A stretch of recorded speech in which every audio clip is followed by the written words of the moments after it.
Bom, eu ontem sofri uma violação grave de prerrogativas na agência do Banco Bradesco da Praça Prígio Toledo, aqui no centro de Atibaia.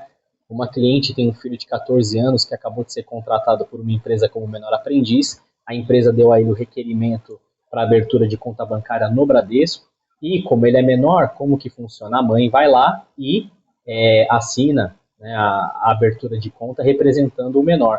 Ela deu a procuração para mim, com poderes especiais, com firma reconhecida, tudo tintim por tintim, conforme a Lei Federal, Código Civil, artigo 653 e seguintes, e o banco recusou a, o cumprimento do instrumento de mandato da procuração e disse que só iria abrir a conta se ela fosse lá. Veja que, não, se ela vier aqui, a gente abre na hora. E a gente não é obrigado a abrir conta para ninguém, contrato bancário ele é bilateral, ele não é unilateral, a gente abre se quiser, e etc, etc. Se ela vier aqui, a gente abre na mesma hora. Eu pedi então que me dessem por escrito a negativa da abertura de conta, isso também me foi negado. Não, a gente não faz isso. Ou seja, uma atitude absolutamente ilegal, totalmente contra a lei, totalmente assim, à margem do direito. É como se o Bradesco fosse uma terra de ninguém. Né? A gente está lidando aqui com uma relação consumerista, com uma relação cível, no caso tem violações de vários tipos. Né? Então, primeiramente, é um contrato bilateral, então a gente não é obrigado a aceitar a abertura de conta para ninguém, mais ou menos, né? É claro que é um contrato bilateral, um contrato de prestação de serviço bancário, ele é bilateral, mas a recusa na prestação do serviço, na aceitação da prestação do serviço, ela não pode ser fundamentada em razões ilegais. Então, por exemplo, o banco poderia recusar a abertura de conta para uma pessoa negra, simplesmente sem dizer que é porque ela é negra, mas dizendo assim, não, mas a gente não vai abrir porque a gente não é obrigado a abrir para ninguém, a gente não tem interesse em abrir para você. Não é bem assim. Tem que ter essa justificativa, ela não pode ser arbitrária, ela não pode ser, como é que eu posso dizer, totalmente discricionária. Existe uma margem de legalidade, uma baliza legal que tem que ser obedecida.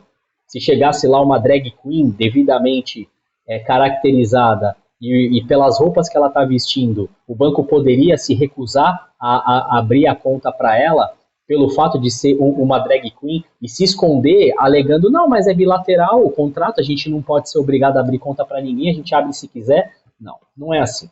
A recusa, ela tem que ser fundamentada, tem que ter um motivo específico para a recusa. Né? No caso ali, a situação, essa negativa, como é que você vai comprovar uma violação de direito? Se o banco não te dá, né, dentro de uma relação de consumo, se o banco não te dá um documento escrito atestando essa negativa. Não, a gente não faz isso. Não, vocês não fazem nada. Assim, é uma terra de ninguém.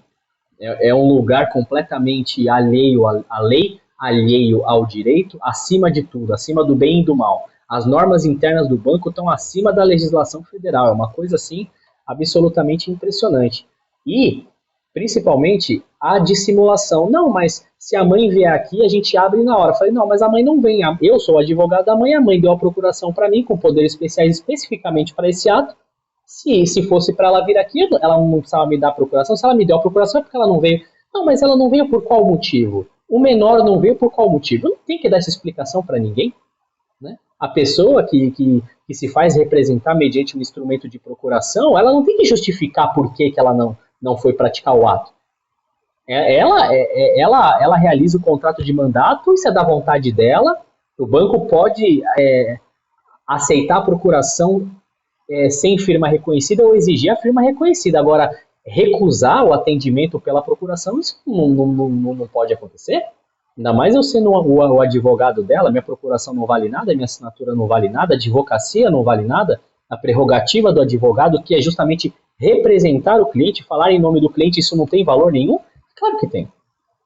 Então, uma situação esdrúxula, uma situação completamente incabível, são violações atrás de violações de direitos, de prerrogativas advocatícias, do direito do consumidor, mas, bom, eu já acionei a prerrogativas da OAB, no momento ali eles me deram algum suporte, entraram em contato com o banco, no primeiro atendimento eu fiquei 1h09 dentro do banco, no segundo atendimento eu fiquei 1h21, né? Porque quando a Prerrogativas falou com o banco, eu voltei para lá, foi mais 1 hora e 21 minutos, total 2 horas e 30 minutos tratando desse assunto, e no final a conta não foi aberta.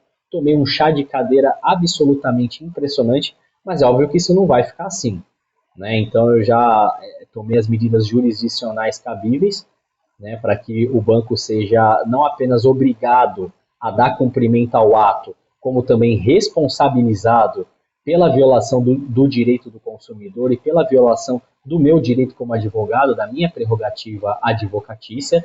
Vamos esperar aí a decisão que a justiça vai tomar, mas prerrogativa é prerrogativa e a gente precisa brigar pelo respeito às prerrogativas. Infelizmente a palavra é essa, eu não gosto muito dessa palavra, né, que é uma palavra feia, né, brigar, mas não tem outra palavra para descrever esse fato, né? Se você tem um conflito de interesses caracterizado por uma pretensão resistida, você tem um assunto digno de ser levado ao judiciário, né?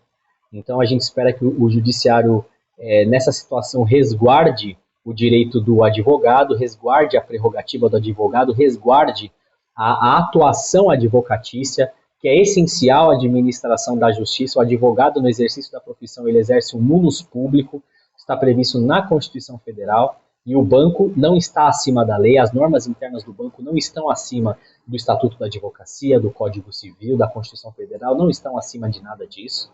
O banco ele é obrigado a respeitar o advogado no exercício da profissão e é obrigado a dar cumprimento aos atos praticados ali pelo advogado em nome do seu cliente.